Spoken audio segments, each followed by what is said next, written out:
राधे कृष्ण राधे कृष्ण।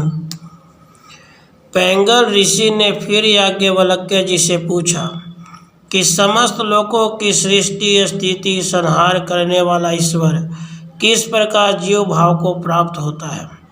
याज्ञवल्क्य जी ने कहा, स्थूल सूक्ष्म और कारण शरीरों के उद्भव पूर्वक जीव और ईश्वर के स्वरूप का विवेचन करके तुझको बतलाता हूँ, उसे ध्यान लगाकर सुनो।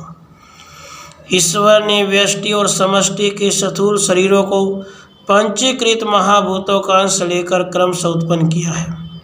कपाल, चर्म, आंतें, अस्थि, मांस और नख ये पृथ्वी के अंश हैं। रक्त, मूत्र, लार, पसीना आदि जल के अंश हैं। भूख, प्यास, उष्णता, मोह, मैथुन आदि अग्नि के अंश हैं।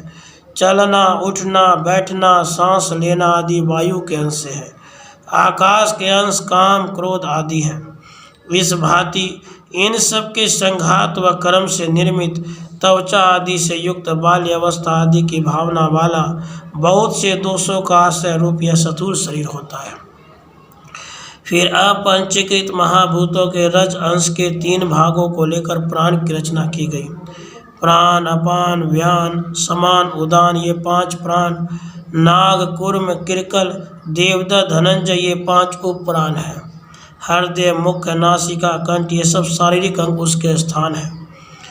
आकार आदि 5 महाभूतों के चतुर्थ भाग से कर्मेंद्रियां बनाई गई हैं, जो वाणी, हाथ, पैर, गुदा उपस्थ है।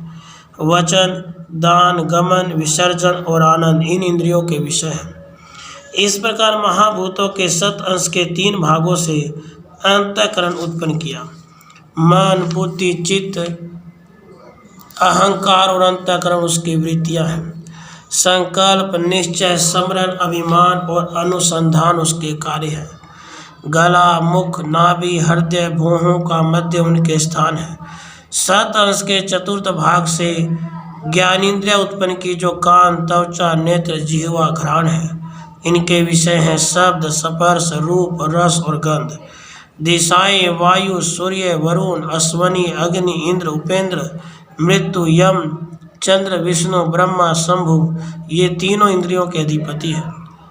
अन्नमय, प्राणमय, मनोमय, विज्ञानमय, आनंदमय ये 5 कोश हैं। अन्न के रस के बनने वाला, अन्न के रस से बढ़ने वाला और अन्नमय पृथ्वी में ही लय होने वाला अन्नमय कोश है। यही स्थूल शरीर होता है। कर्मेंद्रिय सहित 5 प्रकार के प्राणों का प्राणमय कोश होता है। ज्ञानेंद्रियों सहित मन का मनोमय कोश होता है और ज्ञानेंद्रियों के साथ बुद्धि होने से विज्ञान कोश होता है। ये तीनों कोश मिलाकर लिंग शरीर होता है, जिसमें स्वरूप का ज्ञान होता है, वह आनंदमय कोश और यही कारण शरीर है। इस प्रकार 5 ज्ञानेंद्रियां, 5 कर्मेंद्रियां, 5 प्राण, 5 भूत, 4 अंतःकरण, काम, कर्म, अविद्या इनको पुर्यष्टका कहते हैं। ईश्वर की आज्ञा से व्यष्टि में प्रविष्ट होकर विराट ने बुद्धि में रहकर विश्व को संज्ञा प्राप्त की। विज्ञान आत्मा, चिदाभास, विश्व, व्यवहारिक, जागृत, स्थूल देहमानी, कर्म, भू ये विश्व के नाम है। ईश्वर की आज्ञा से सूत्रात्मा व्यष्टि सूक्ष्म देह में प्रवेश करके मन के अधिष्ठान से तेजस हुआ। तेजस, प्रातिभाषिक, स्वप्न कल्पित ये तेजस के नाम है। ईश्वर की आज्ञा से माया की उपाधि युक्त अव्यक्त व्यष्टि के कारण शरीर में प्रविष्ट होकर प्राज्ञ हुआ। पारमार्थिक जीव जो अव्यक्त के अंशरूप अज्ञान से ढका होता है, ब्रह्म का अंश होता है, जैसा कि तत्वमसि आदि वाक्यों से प्रकट होता है। पर व्यवहारिक अथवा पातिभाषिक अंश ब्रह्म से ऐसी एकता नहीं रखते। अंतःकरण में जो चैतन्य प्रतिबिंबित होता है, वही जागृत, स्वप्न, सुषुप्ति इन तीनों अवस्थाओं को प्राप्त होता है। चैतन्य ही तीनों अवस्थाओं को प्राप्त होकर घटी यंत्र के समान उद्विग्न होता है और मृतक के समान हो जाता है। जागृत, स्वप्न, सुषुप्ति, मूर्छा और मरण ये 5 अवस्थाएं कही जाती हैं।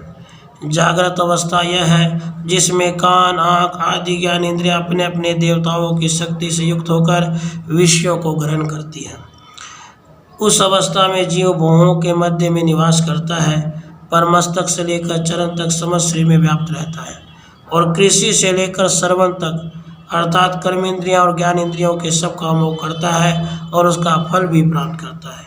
इन कर्मों का फल उसे परलोक में ही भोगना होता है। वह एक सार्वभौम राजा के समान सांसारिक कार्यों से थककर भीतर के विश्राम स्थान में जाने की कामना से मार्ग में ठहरता है।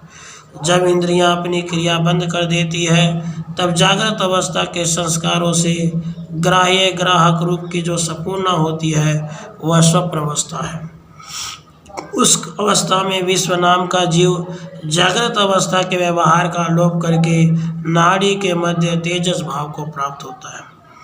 वह अपनी वासना के अनुसार अपने ही आभास से विचित्र जगत की सृष्टि करके स्वयं ही इच्छा अनुसार उसका भोग करता है। सुषुप्ति अवस्था में चित्त ये कारण होता है, जिस प्रकार भ्रमण करके शांति होने पर पक्षी पंख समेटकर घोंसले की ओर जाता है, वैसे ही जीव भी जागृत और स्वप्न के प्रपंचों से थक जाने पर अज्ञान में प्रवेश कर आनंद को भोगता है। दंड और मुक्तर का अकस्मात प्रहार किए हुए व्यक्ति के सदृश भय और अज्ञान से जिसकी सब इंद्रियां कांप रही हो, ऐसे मृत्युल्य अवस्था मूर्छा है। जागृत, स्वप्न, सुषुप्ति और मूर्छा से भिन्न मरण अवस्था है, जिसने कीड़े से लेकर ब्रह्मा तक को भयभीत होना पड़ता है और स्थूल देह का नाश हो जाता है। उस समय कर्मेंद्रियां, ज्ञानेंद्रियां, तन्मात्रा और प्राण इन सबको संकल्पित करके काम और कर्म से समन्वित हुआ जीव अविद्या से आवेष्टित होकर अन्य देह को प्राप्त करके परलोक गमन करता है। पूर्व कर्मों के फल को भोगने में फंसे रहने से वह उसी प्रकार शांति नहीं पाता जिस प्रकार भंवर में फंसा हुआ कीड़ा। जब सत्कर्मों के परिपाक से अनेक जन्मों के पश्चात मनुष्य की भावना मोक्ष की तरफ होती है, तब वह किसी सद्गुरु का आश्रय लेकर चिरकाल तक उनकी सेवा करके बंधन से छुटकारा पाकर मोक्ष को प्राप्त होता है। अविचार से बंधन होता है और सुविचार से मोक्ष होता है, इसलिए सदा उत्तम विचार करना चाहिए। स्वरूप का निश्चय अध्यारोप